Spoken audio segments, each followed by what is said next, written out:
আসসালামু আলাইকুম। আশা করি সবাই ভালো আছেন। স্টক আমার কোনো বাইসেল নির্দেশ করে না, নিজ দায়িত্বে বাইসেল সম্পন্ন করবেন। পুঁজিবাজার ঝুঁকিপূর্ণ, অবশ্যই এটা সতর্কতামূলক। গ্রামীণ ফোন কোয়ার্টার টুর ইপিএস প্রকাশ করছে 6 টাকা 51 পয়সা তার ইপিএস গত বছরের তুলনায় 0.13 পয়সা বেশি আছে।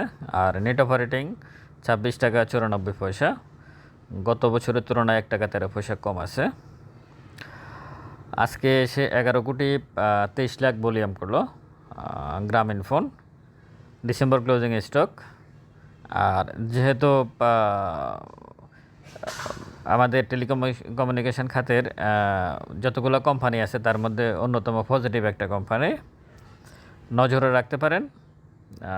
ডিসেম্বর ক্লোজিং আস্তে আস্তে আপনারা আপনাদের মতো করে চিন্তা ভাবনা করে দেখতে পারেন। আজকের ভলিউমটা একটু বেশি হয়ে গেছে গ্রামীণ ফোনের, যেহেতু কোয়ার্টার টুর ইপিএসটা পজিটিভ আসছে, সেই হিসাবে ভালো একটা তার ডিমান্ড জোন তৈরি হয়েছে। আশা করি আগামী দিনে এই ডিমান্ড জোনটা অব্যাহত থাকবে। বাই সেল আপনারা আপনাদের নিজ দায়িত্ব করবেন, সতর্কতার সহিত লেনদেন করবেন। ভালো থাকবেন। আসসালামু আলাইকুম।